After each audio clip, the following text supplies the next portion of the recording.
नमस्कार, मैं हूं शौर्या मिश्रा और स्वागत है आपका सी न्यूज़ भारत में। वक्त हो गया है न्यूज़ बुलेटिन का।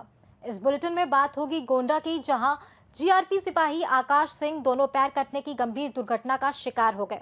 साथ ही बात होगी लातेहार की, जहां परियोजना बालिका उच्च विद्यालय के अतिरिक्त भवन के निर्माण कार्य में भारी अनियमितता का मामला सामने आया है। ऐसी तमाम खबरों पर करेंगे विस्तार से चर्चा। गोंडा में जीआरपी सिपाही आकाश सिंह दोनों पैर कटने की गंभीर दुर्घटना का शिकार हो गए, जब वे पूछताछ के दौरान रेलवे स्टेशन पर भाग रहे एक आरोपी का पीछा कर रहे थे और ट्रेन की चपेट में आ गए। इस हादसे के बाद गोंडा पहुंचे जीआरपी गोरखपुर के एसपी लक्ष्मी निवास मिश्रा ने बताया कि आकाश सिंह की हालत खतरे से बाहर है और पूरे गोरखपुर अनुभाग के पुलिसकर्मियों की ओर से उन्हें 1 दिन की सैलरी दी जाएगी। साथ ही इस घटना की विभागीय जाँच भी करवाई जाएगी। सर, कोई घटना हुई है सर? कोई जीआरपी सिपाही का पैर कटा, क्या मामला है सर पूरा? ये कल रात की बात है, लगभग 12 बजे के आसपास सूचना मिली नाइट अफसर को कि सर्कुलेटिंग एरिया में एक व्यक्ति वाद विवाद कर रहा है, नशे की हालत में है। जब पुलिस वहां पहुंची तो वाद विवाद कर रहा था यात्रियों से, और पुलिस से भी जो है वो मुजाहमत पे उतर आया। नाम पता पूछा गया तो उसने अपना नाम पता सही नहीं बताया। यहाँ पे हिरासत में उसको लेकर के यहाँ थाने लाया गया, पूछताछ की गई। पूछताछ में उसका सही नाम पता चला। पूछताछ के क्रम में ही वो उठकर भागने लगा। निगरानी में जो ड्यूटी लगाई गई थी कांस्टेबल आकाश सिंह, जो 2018 बैच का सिपाही है, उसके पीछे दौड़ा पकड़ने के लिए। पीछे की तरफ से डिब्रूगढ़ चंडीगढ़ ट्रेन आ रही थी, उसकी चपेट में आने से दुर्भाग्यपूर्ण तरीके से उसके एक पैर में गंभीर चोट आई, जिससे उसका एक पैर काटना पड़ा है। तत्काल उसको इलाज के लिए जिला अस्पताल ले जाया गया, जिसमें स्थानीय जिला पुलिस की भी मदद ली गई। उसके बाद उसको रिफर कर दिया गया, केजीएमसी में उसका इलाज चल रहा है। फिलहाल चिकित्सकों के अनुसार उसकी हालत खतरे से बाहर है। इस संबंध में जो व्यक्ति भागा था उसको बाकी फोर्स ने पकड़ लिया, पकड़ करके उसका भी इलाज चल रहा है और बहुत उसको मामूली चोटें आई थी। इस संबंध में एक और अभियोग उसके खिलाफ पंजीकृत किया गया है पुलिस अभिरक्षा से भागने का। इसमें वैधानिक कार्रवाई की जा रही है। आगे जो भी तथ्य आएंगे तदनुसार कार्रवाई की जाएगी। सर, ये किस मामले में सर आरोपी को पकड़ के आप लोग पूछताछ कर रहे थे? क्या मैंने बता दिया कि वहाँ विवाद कर रहा था सर्कुलेटिंग एरिया में। तो ये ट्रेन में ट्रैक पे कैसे ये पहुंच गए? वो तो भाग रहा होगा प्लेटफॉर्म पे। वो जो अभियुक्त था वो कूदकर भागने का प्रयास किया, ट्रैक पार करने का प्रयास किया। ठीक है सर। गोंडा से सी न्यूज़ संवाददाता मुजीब की रिपोर्ट। ललितपुर में पहलवान गुरुदीन पब्लिक स्कूल में वार्षिक परिणाम वितरण समारोह बड़े हर्षोल्लास, गरिमा और उत्साहपूर्ण वातावरण में संपन्न हुआ। कार्यक्रम का शुभारंभ मुख्य अतिथि डायरेक्टर सौरभ यादव और महिला महाविद्यालय प्राचार्य डॉक्टर सोफिया द्वारा दीप प्रज्वलन के साथ किया गया। इस अवसर पर विद्यालय के प्रधानाचार्य विनय रावत और प्रधानाचार्य रक्षपाल यादव भी उपस्थित रहे। कार्यक्रम में लगभग 70% अभिभावकों की उपस्थिति रही, जिससे समारोह की गरिमा और बढ़ गई। मुख्य अतिथि प्रबंधक निर्देशिका डॉक्टर पूजा यादव ने विद्यार्थियों को निरंतर परिश्रम, अनुशासन और लक्ष्य के प्रति समर्पण का संदेश दिया और बताया कि सफलता का कोई शॉर्टकट नहीं होता, बल्कि कठिन परिश्रम और लगन से ही लक्ष्य प्राप्त किया जा सकता है। इस कार्यक्रम में सभी शिक्षकगण, कर्मचारीगण, अभिभावक और उनके सम्मानित अतिथि उपस्थित रहे, जिन्होंने समारोह को सफल बनाने में महत्वपूर्ण योगदान दिया और विद्यार्थियों के उज्जवल भविष्य की कामना भी की। ललितपुर से सी न्यूज़ संवाददाता विकास सोनी की रिपोर्ट। बरवाडीह प्रखंड स्थित परियोजना बालिका उच्च विद्यालय के अतिरिक्त भवन के निर्माण कार्य में भारी अनियमितता का मामला सामने आया है। सांसद प्रतिनिधि दीपक तिवारी और प्रखंड उप प्रमुख बीरेंद्र जायसवाल ने निर्माण कार्य की गुणवत्ता पर गंभीर सवाल उठाते हुए उच्च स्तरीय जांच की मांग की है। जनप्रतिनिधियों ने आरोप लगाया है कि निर्माण कार्य में तय मानकों और प्राक्कलन की अनदेखी करते हुए घटिया सामग्री का उपयोग किया जा रहा है। जानकारी के अनुसार कुछ दिन पूर्व संवेदक और संबंधित अभियंता द्वारा कार्य में सुधार का आश्वासन दिया गया था, लेकिन सोमवार को डोर लेवल की ढलाई और जोड़ाई कार्य में फिर से गंभीर गड़बड़ियां सामने आई। सबसे गंभीर बात यह सामने आई कि कॉपर बीम की ढलाई बिना सरिया के ही मात्र 2 से 3 इंच मोटाई में कर दी गई है। विशेषज्ञों के अनुसार इस प्रकार का निर्माण भवन की मजबूती को गंभीर रूप से प्रभावित कर सकता है और भविष्य में दुर्घटना का कारण बन सकता है। मौके पर मौजूद उप प्रमुख बीरेंद्र जायसवाल ने कड़ी प्रतिक्रिया देते हुए कहा कि इस तरह का घटिया निर्माण छात्राओं की सुरक्षा के साथ खिलवाड़ है और इसे किसी भी कीमत पर बर्दाश्त नहीं किया जाएगा। जनप्रतिनिधियों ने जिले के उपायुक्त उत्कर्ष गुप्ता से पूरे मामले की तकनीकी जांच कराने और दोषियों के खिलाफ सख्त कार्रवाई करने की मांग की है। लातेहार से सी न्यूज संवाददाता बबलू खान की रिपोर्ट। नरवर से खबर है, जहां ग्राम बड़ादा निवासी नंद किशोर कुशवाहा विगत 29 मार्च की सुबह करीब 8 बजे पैन कार्ड बनवाने के लिए दुवाई चौराहा नरवर गए थे और तब से लापता हैं। परिजनों ने युवक की काफी तलाश की और रिश्तेदारों से संपर्क किया, लेकिन कोई सुराग नहीं मिला, जिसके बाद उन्होंने पुलिस चौकी और थाना अमोला में गुमशुदगी दर्ज कराई। वहीं घटना के कई दिन बीत जाने के बावजूद नंद किशोर का कोई पता नहीं चल सका, जिससे परिवार काफी ज्यादा चिंतित है। पिता सुगर सिंह कुशवाहा ने पुलिस प्रशासन से बेटे को जल्द खोजने की गुहार लगाई है। वहीं पुलिस ने बताया कि युवक की तलाश जारी है और संभावित स्थानों पर जांच की जा रही है। क्या नाम है तुम्हारा? कहाँ से आए हो आप? अभी कहाँ आए हो? नरवर आए हो। तो जैसे क्या समस्या आ रही है आपको? आपका लड़का भग गया या गुम हो गया? क्या गुम होगा, मिल नहीं रहा। कैसे, कब से गुम हुआ है? 29 तारीख से। 29 तारीख से 7 बजे से सुबह 7 बजे से। क्या कह के आया था आपसे? पैन कार्ड की कह गया। पैन कार्ड की कह के आया था? क्या बोल रहा था? पैन कार्ड बनवावे जा रहा हूँ। कहाँ पे? नरवर। क्या वो पहले नरवर रहता था? नरवर रहे थे। पढ़ता था क्या? पढ़ तो कौन सी क्लास में? 12वीं में। तो आपने उसके दोस्त वगैरह को कॉल नहीं किया, पूछा नहीं? पूछ रहे हैं, पता नहीं पड़ रहा। आपने और कहाँ ढूंढ लिया? तो मैं तो सगाई ढूंढ रहा हूँ। आप रिपोर्ट दर्ज कराने नहीं गए कहीं? रिपोर्ट दर्ज कराने नहीं गए कहीं? 4 दिन हुए सगाई, फिर यासमीपुरी, अमोला। अच्छा, अमोला थाने में रिपोर्ट दर्ज कराए? मंगरौनी फिर आओ। तो पुलिस वालों ने क्या बोला आपसे? पुलिस वाले सुन रही। क्या बोल रहे हैं वो आपसे? चौकी वाले सुन रही। क्या बोल रहे हैं वो आपसे? मैं तो अमन चौकी वाले ने सुनी। अरे कुछ बोल तो रहे होंगे आपसे वो? जो कह रहे चले आओ अमूला। हाँ, अमूला चली गई, फिर अमूला वालों ने क्या बोला आपसे? वो काट दी थी बस। अच्छा, गुमशुदगी की डाल दी उन्हें रिपोर्ट? हाँ, डाक तो दी। अच्छा, और आप अभी छुपरी गए थे? सीधरी गए थे आज। फिर वहाँ से क्या आश्वासन मिला आपको? वो दिया है बस आवेदन। वो क्या बोल रहे थे छुपरी वाले? सीधरी वाले बोली के मैडम बोली के हो जाओ काम, हो जाओ, कार्रवाई हो जाएगी। हो जाएगी जो है। तो आपको क्या लगता है, आपकी किसी रंजिश वगैरह है पहली? रंजिश नन्या थी। तो आपको क्या लगता है कहाँ गया होगा आपका लड़का? अब मुझे पता ही नहीं चल रहा, अब मैं क्या होगा पता ही नहीं चल रहा है। आगे आप क्या चाहते हो? अब लड़का मिल जाओ, मैं कहा लड़का मिल जाए। चलो, क्या नाम है आपका? पिता का नाम? कहाँ से हो? तो अभी आप नरवर आए हो, क्या समस्या लेकर आए? भैया गुम हो गया। कब से गुम हो गया? 29 तारीख सुबह 7 बजे से। कहाँ से? नरवर की लेके आया था मम्मी से। नरवर की बोल के आया था? नरवर की बोल के आया था? क्या बोल के आया था? पैन कार्ड बनवाने के लिए। पैन कार्ड बनवाने। फिर आपको पता कब चला? संजा शाम को पता चला। फिर आपने ढूंढा नहीं कहीं?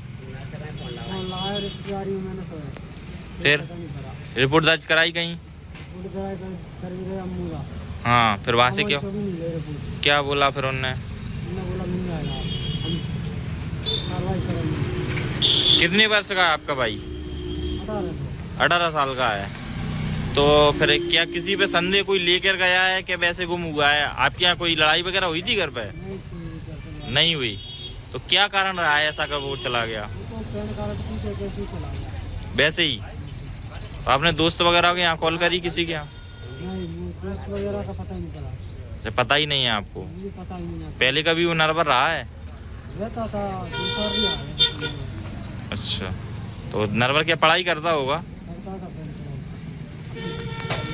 तो अभी आपको पुलिस वालों ने क्या आश्वासन दिया है? कोई कार्रवाई नहीं हो रही पुलिस वालों ने। तो आगे आप क्या चाहते हो? मिल जाए भैया, मिल जाए आपका।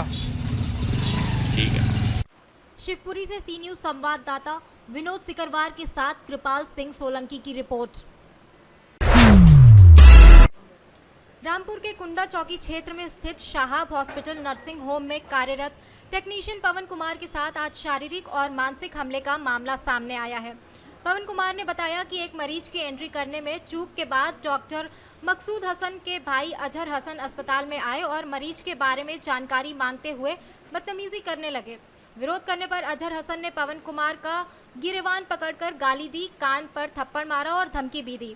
इसके बाद धक्का देकर वहां से चले गए। पवन कुमार ने थाना कोतवाली को सूचना दी और प्रार्थना पत्र देकर कार्रवाई की मांग की है। इसके साथ ही पीड़ित का मेडिकल कराया गया और मुकदमा दर्ज कर लिया गया है। क्या नाम है भाई? पवन कुमार। पवन भाई, क्या मामला हुआ है पूरा बताओ आप। भाई मैं थाना कुंडा शाहबाद गेट साहब क्लिनिक में काम करता था लैब टेक्नीशियन के तौर पर। वहाँ पे एक अजहर नाम का डॉक्टर मकसूद हसन का भैया है, उसने मेरे साथ में बदतमीजी करी है, मुझे मारा है आज और बिना बात में मेरे कान पे चांट मारा है। मेरा कान बिल्कुल ठस है, मेरे कान से सुनाई नहीं आ रही है और मुझे बेर बेर टॉर्चर करता था। क्यों मारा? क्या रीजन? रीजन कुछ नहीं था। रीजन मेरा एक फ्रेंड आया था मेरा संडे के दिन जांच कराने के लिए। उसकी जांच मैंने कर दी, मैं उससे पैसे नहीं ले पाया। एडमिट भी रहा था, जब वो एडमिट से छुट्टी हुई थी, उसके डिस्चार्ज हुआ था, तब उसने अपना सारा पैसा दे दिया, वो मेडिकल में जमा हो गया। उसके बाद मैंने एंट्री कर दी थी उसमें। एंट्री करने के बाद मैं आज मैंने बोला, मैंने भैया तुम मुझे चोर घोषित करवा रहे थे। उसने इतनी बात सुन के मेरा गलमान पकड़ के थेट से राफ्टा रख दिया मेरे। तो सीसीटीवी कैमरे हैं वहाँ? हाँ, सीसीटीवी कैमरा सारे हैं वहाँ पे, सारी की वीडियो सारी रिकॉर्डिंग होगी वहाँ पे, जहाँ तक उम्मीद है। अगर डॉक्टर मकसूद हसन ने डिलीट नहीं करी होंगी तो। क्या नाम है उसका? किसका? जिसने मारा है? उसका अजहर हसन नाम है। ये कौन है? ये डॉक्टर मकसूद हसन का छोटा भाई है, सबसे छोटा भाई डॉक्टर मकसूद हसन का। इससे पहले भी कभी टॉर्चर किया है? हाँ, एक बार और टॉर्चर किया था इसने, तब मैं 20 दिन नहीं आया था लैब पे, फिर उसके बाद में लैब पे आया था मैं। तो अभी क्या कार्रवाई चाहते हैं? कार्रवाई ये चाहते हैं, इससे सख्त कार्रवाई होनी चाहिए, इस पर जल्द जल्द कार्रवाई होनी चाहिए। आपने प्रार्थना पत्र दिया? जी, प्रार्थना पत्र दे दिया हमने थाना कोतवाली में। कोई संगठन भी है आपका? जी, संगठन है, राष्ट्रीय हिंदू एकता संघ भारत से। आप कौन है वहाँ? ब्लॉक अध्यक्ष हूँ मैं, चमरहुआ। रामपुर से सी न्यूज़ संवाददाता राजू राजपूत की रिपोर्ट। मध्य प्रदेश के छतरपुर जिले में स्कूल चले हम अभियान के तहत जिला स्तरीय प्रवेशोत्सव कार्यक्रम का आयोजन संदीपनी उच्चतर माध्यमिक विद्यालय में किया गया। कार्यक्रम में छतरपुर विधायक ललिता यादव मुख्य रूप से मौजूद रही। कार्यक्रम का शुभारंभ अतिथियों द्वारा मां सरस्वती की प्रतिमा पर दीप प्रज्वलित कर किया गया। साथ ही छात्रों को पुस्तकें वितरित कर प्रमाण पत्र भी प्रदान किए गए। इस अवसर पर जिला पंचायत सीईओ नमः शिवाय, जिला शिक्षा अधिकारी अरुण शंकर पांडे तथा राज्य शिक्षा केंद्र भोपाल से आए डॉक्टर रमा शंकर तिवारी भी उपस्थित रहे। जिला पंचायत सीईओ नमः शिवाय अर्जरिया ने बताया कि राज्य सरकार के निर्देशानुसार 1 अप्रैल से 4 अप्रैल तक 4 दिवसीय प्रवेशोत्सव कार्यक्रम 2026 का आयोजन सभी शासकीय विद्यालयों में किया जा रहा है। इसका उद्देश्य विद्यार्थियों को शिक्षा के प्रति प्रेरित करना और उनके उज्जवल भविष्य की नींव रखना है। विधायक ललिता यादव ने नव प्रवेशी छात्रों को शुभकामनाएं देते हुए उनके उज्जवल भविष्य की कामना की और उत्कृष्ट प्रदर्शन करने के लिए प्रेरित भी किया।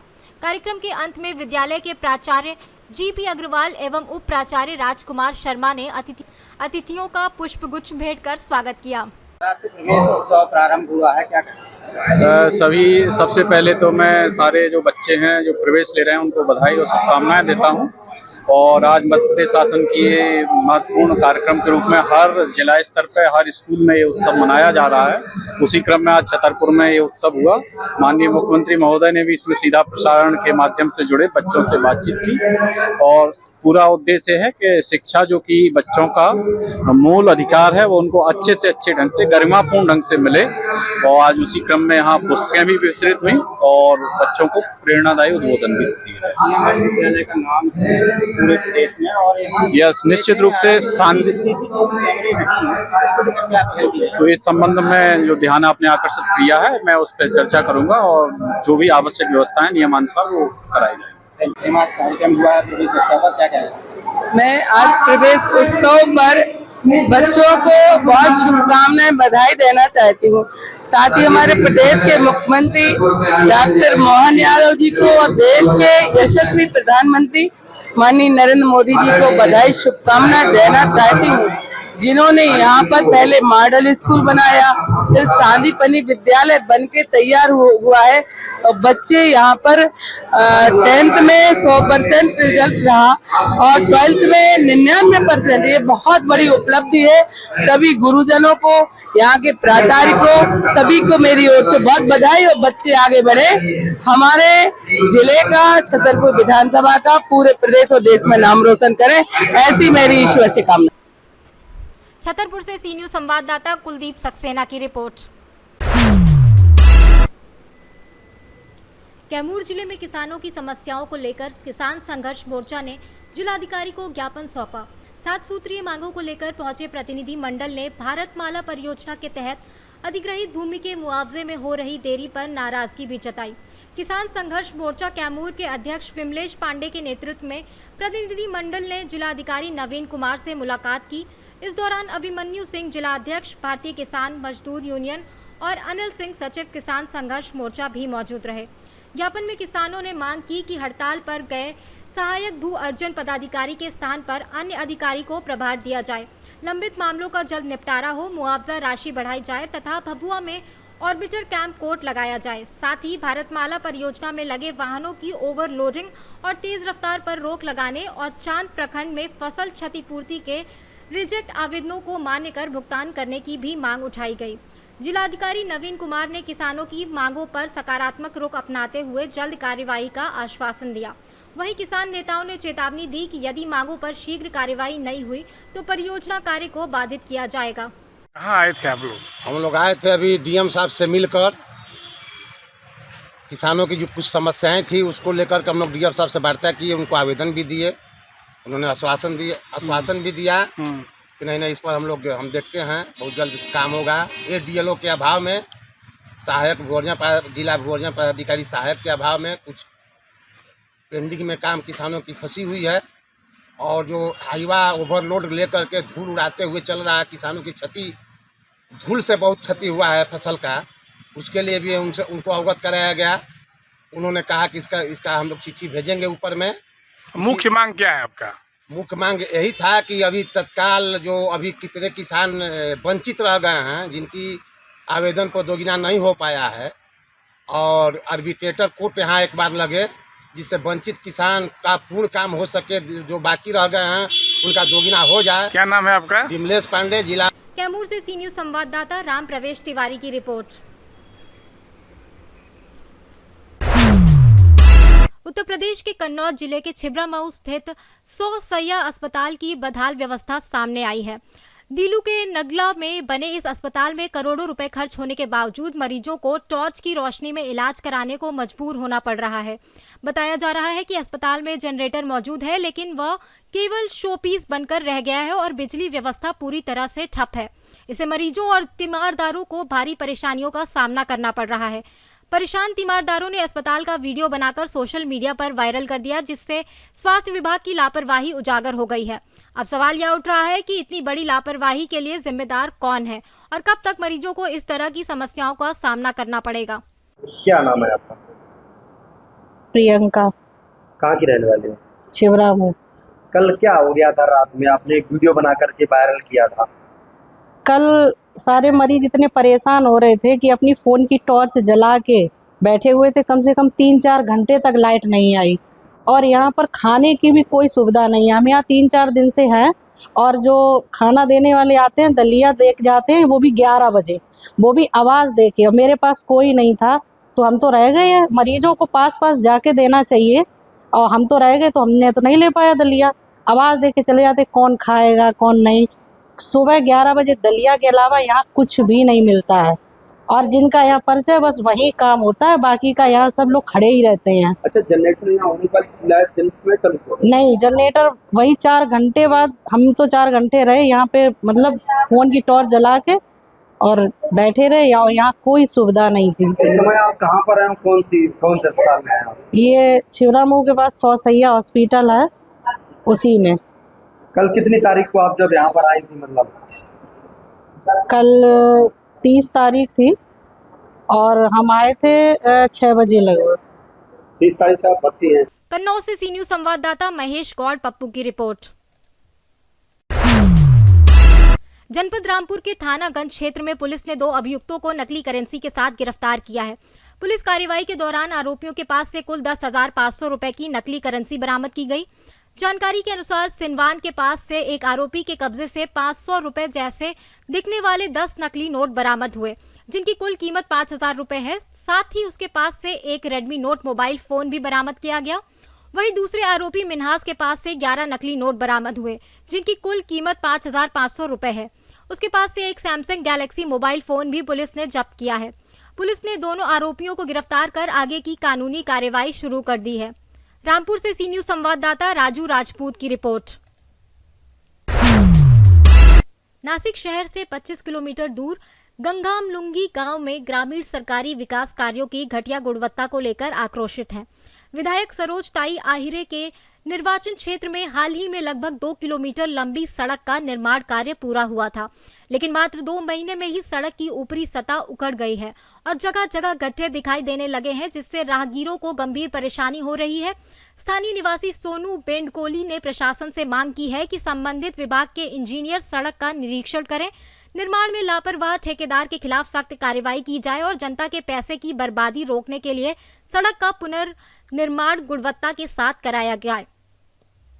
नाव सोनवाळ बेंडकोळी राहणार गंगावाळंगी ग्रामस्थेच्या वतीने हा रस्ता गंगावाळंगी पुलाच्या पुढून तर वडपाड्याच्या शिवारापर्यंत एकदम बिकट परिस्थितीत केलंय आणि ते पूर्ण उखडून गेलंय, पूर्ण माती निघाली त्याच्यातून।